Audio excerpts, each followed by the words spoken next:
Go. Hi, I'm Lisa, and this is my granddaughter. Hi. What's your name? Kylie. Kylie. She's been wanting to learn how to make masks, and I know there's a bunch of mask videos out there, but I know also there's a lot of you that want to contribute but just don't know where to get started. So I'm going to give you a mask video from square one. We're going to say you go to a big box retailer and bought just a cheap little machine, and you're just pulled it out of your machine. And you don't know what to do. And you don't know what to do. But Kylie actually has a Burnett, and I will throw in that I work for Bernina Sew and Quilt Studio in Chattanooga. So if you want a really good deal on a machine, I can get you that. Because we are open right now still. We are essential because we're helping y'all make masks. Anyway, so the first thing we need to do is Wind a bobbin. wind a bobbin. So every machine that you get, the newer machines, probably within the last 15 years or so, they're all going to have a path drawn on them that's going to show you how to do it. Come around this way. Oh, this way. And you will probably, depending on the make and model of your machine, you will need to you will need to consult your manual regardless. Everyone, although the principles are the same, the process is a little bit different for all of them. So, all right, you're going to hold that. Remember what else you do? All right, now we're going to hold this and start winding. Right there. Keep going. You want to try to keep your speed as consistent as possible when winding your bobbin, just because this actually sets the tension. That's okay. This sets the tension at this stage, and if you go fast and slow, you're actually playing with the tensions for your bobbin thread, and that can cause trouble down the road. So this is just a good habit you want to get into, is to keep your speed as consistent as possible when winding your bobbin. And if you're going to be mass producing your mask or something, I would suggest you go ahead and wind several bobbins. We actually have 2 wound now. So we had some technical issues earlier. Can I film them? Yeah. Lynn's not good at filming. That would be my sister behind the camera, and we appreciate all she's doing for us. Okay, so when you put your bobbin in, you're going to, I put it in backwards. You make sure that your bobbin is wound I don't know what counterclockwise is. clockwise. You know, like if you're watching a clock, don't you watch it this way? That's clockwise. So. What about on opposite day? Well, we're not on opposite day. We're on real life day. All right. And we're going to thread our machine. And there again, your machine should have a path drawn. I don't know, Lynn, can you see these little arrows? The dotted line is for when you're when you're threading your bobbin, and the straight solid line is where you hook it to get it through the needle. Very good. All right, let's make sure that our uptake lever is in the top position, because trouble with that. So we're just following our path. We're making sure it gets in all the different places. Then you put it behind here, right? Yes. Yeah, that last little hook before your knit, and all machines are going to have it. I don't know if you can see it from that angle, but there's a hook that will bring the thread back close to the needle, and that will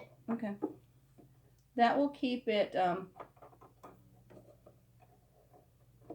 That will bring the thread back close to the needle, so it won't be flailing everywhere. All right, so now we've got our machine threaded, and every once in a while I do have to use this take-up manual, the manual knob, and you will always want to turn that towards you whenever possible. All right, so next, what do we need? We need fabric. Yes. Go. And just as a side note, because my sister was just talking about the mess, we are in the sewing dungeon, and dungeons are supposed to be messy, right? Anyway, all right, for our mask. Like my room. Yeah, well, your room should not be messy. For adult mask, I actually am making them 8.5 by 22 for this child size version because it's going to fit Kylie. We're going to make it about 7.5 or 7 inches by about 18. So, Kylie, although she has really good scissor skills, I do. It's true. not all 10-year-olds do. So we're making this really easy, and we've just torn this so that now our mask, when it's all finished, it's going to fit her just right. And then our straps, we're going to do the same thing, and like I say, I'm mass producing these, so we're not going to take the time to go. We're not I'm making all my straps the same colors, and then just the mask itself is going to be the special. I can't.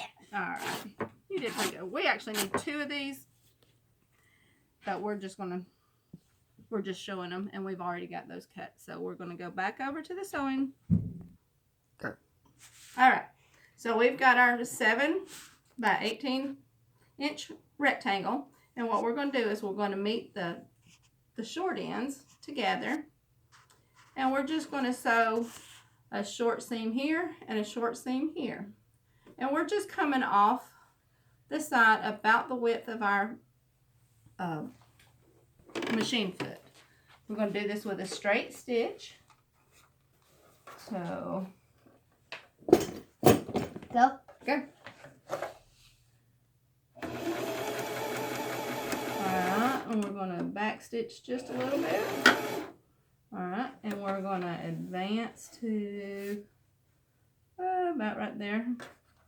Put our foot back down. Alright, go. Keep going. Don't try to sew with your foot up. Right. That's a very good tip. And I left my scissors over yonder. You did? 2. Go. Alright, and so we've just sewn 2 little seams right there, and that's leaving us an opening. This opening we're actually going to use later. A lot of people are liking the mask that they can add filters to, and that's what that opening is for. Alright, so now we're going to take this over to our ironing station, and we're going to iron it. And Kylie, do you have some important information here? Don't touch a hot iron. I learned that the hard way just a few minutes ago. So she's asked me to do this part, and I'm happy to comply. I don't trust myself. All right, so now we've just got that pressed open, or pressed down. And remember I said this was going to be a little opening so that you can put a filter in and out. If we don't do something to that seam, that's going to wear and not be good. So what we're going to do is we're going to go along this little seam edge with a zigzag stitch. And we're using zigzag because zigzags are more forgiving and you don't have to be as perfect, and you still get your material. Alright, so we're going to make sure that we're not catching that opening while we're sewing. You're going to make sure. I'm going to make sure. Alright. And we're just running along that seam edge.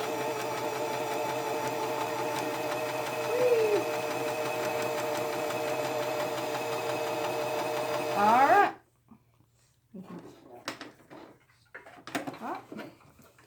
Hi.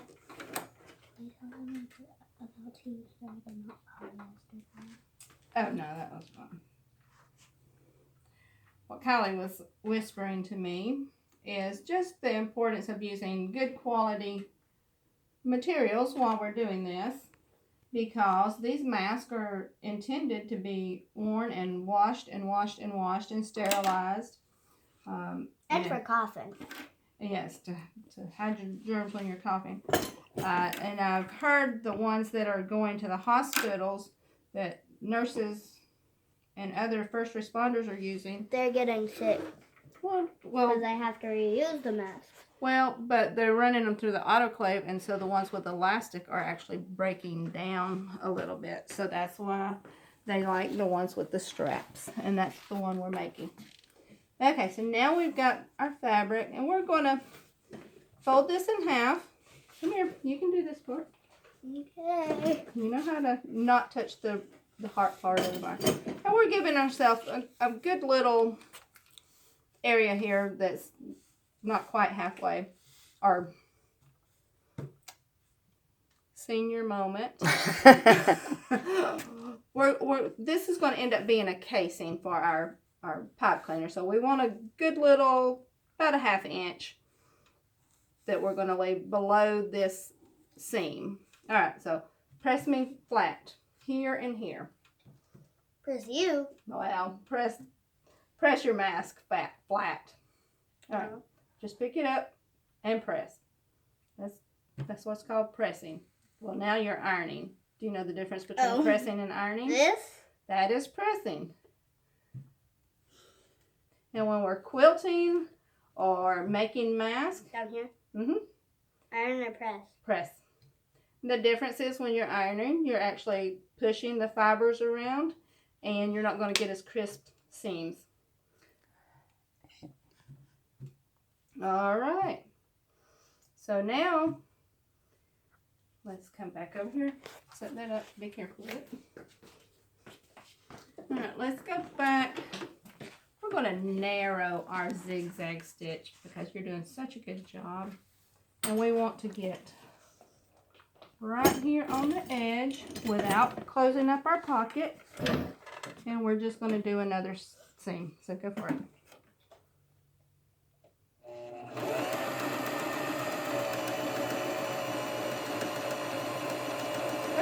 Stop. Do you know why I stopped you? Why? Our needle came unthreaded. Whoops. But this happens sometimes when you're sewing. So we are going to just rethread it real quick. That's funny. Golly, Yeah. What? that was a beautiful picture of the back of your head. So, well, I have a beautiful back of my head. Sure I do. Alright, well. And then they have bifocals, you know. Alright. So let's try this one more time. Make sure that our tails are long enough that it's not going to come unthreaded when we start sewing. Alright, so let's go again. From the top. From the top.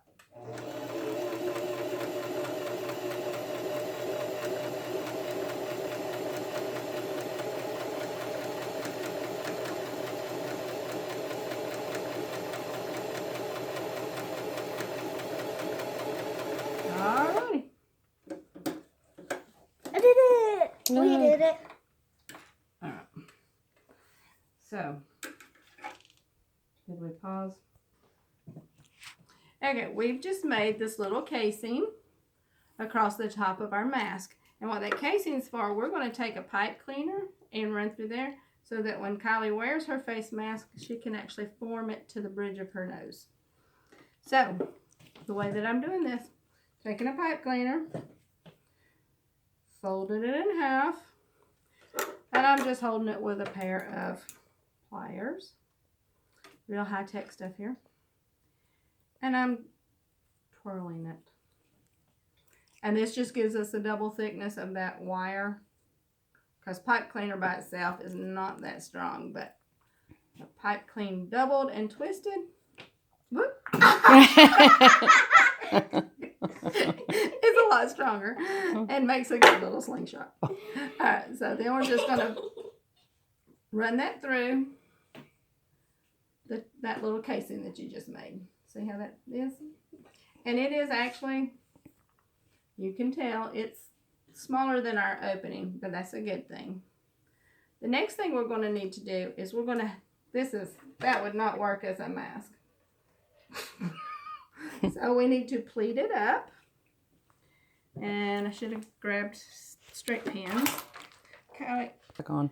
Alright, go back to straight stitch for a minute. Alright, so we've got that. That wouldn't work, so we're going to pleat it up. And we're just going to do finger pleats. There again, we're not really measuring anything, but we do want to get it all scrunched up.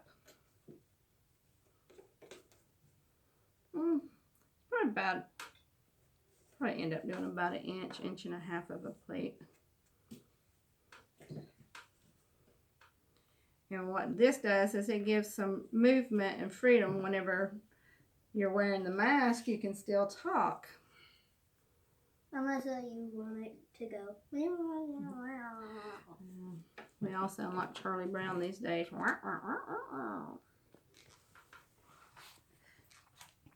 Alright, so now we are going to, we've got that pleated up. And we've pleated it down to about a 4-inch. Let's see if I knew how to use a ruler. Yeah, a little less than 4 inches. Alright, so we're going to press these because we want our seams nice and flat. So can you press? Yeah. With the needles in them? All you're doing is pressing. Remember, you're going up and down. Okay, I'll do it. Alright.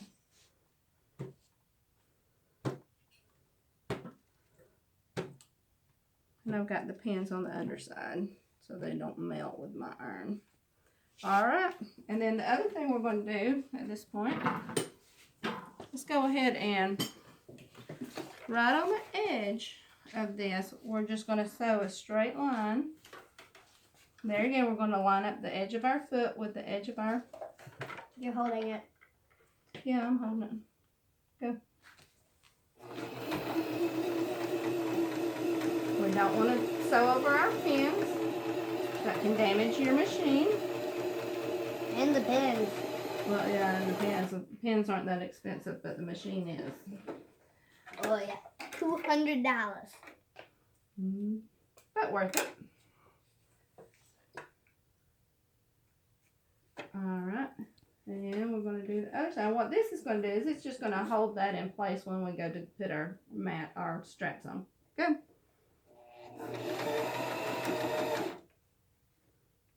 Thank you for stopping. Alright, keep going.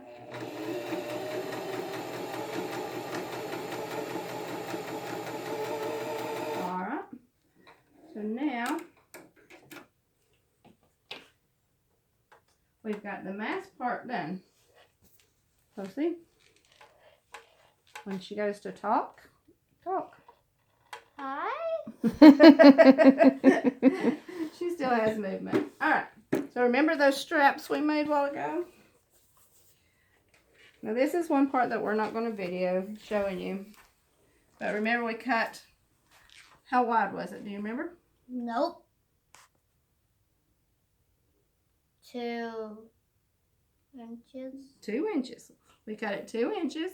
And we just did the width of the fabric. Which in this case is about 45. Which is going to be too long. But we'll trim them up a little bit. So the next thing we did, we had our wonderful camera woman, Aunt Lynn. I'm not so sure about that. Press it. And she folded it in half. And then she folded it into 4s. And folded it in on itself. So now we have about a 1/2 inch strap. So we're going to find the middle of this. And we're going to find the middle of this. And we're just going to line them up.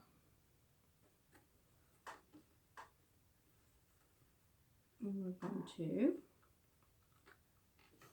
pin it in place.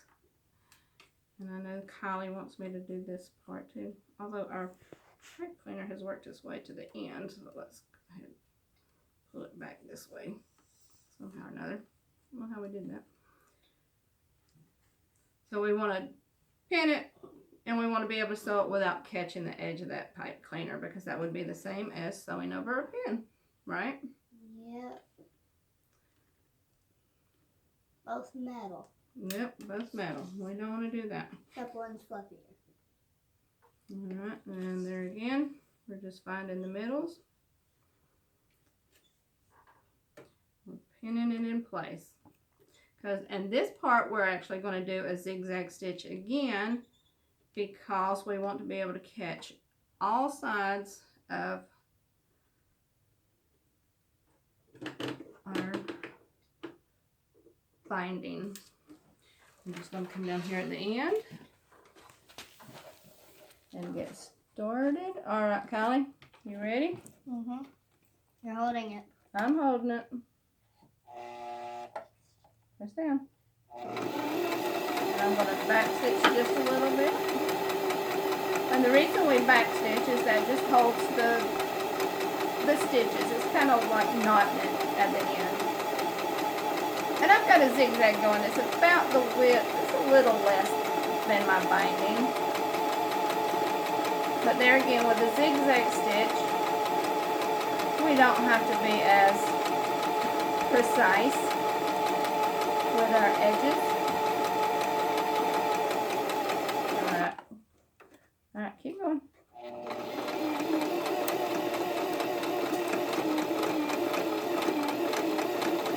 You hear the change in the sound of the machine? That's because it's going through all those thicknesses.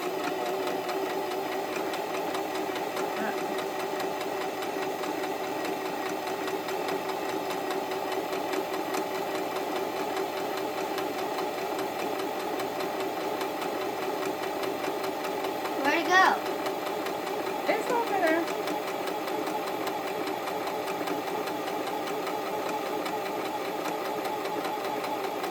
And the way machines work, they have feed dogs that are picking up and pulling the fabric through. And you notice I'm not really doing anything other than guiding my fabric. Keep going. Right. Keep going. We want to come all the way out. All right, that's good. So those feed dogs actually pick up the fabric and bring it through, and that's why we don't have to. You don't have to have your hands up here. That's how people sew their fingers. But on a machine, that needle is going to come up and come down in the same little area every time. So you do not have to keep your fingers right there. And the thing that we're checking here is that we caught all our fabric. And we did. So that's good. Don't put it on my face. I'm not, because you still got another side. It's still got pins in it. But we're fixing to. And we're just going to go down and do the other side.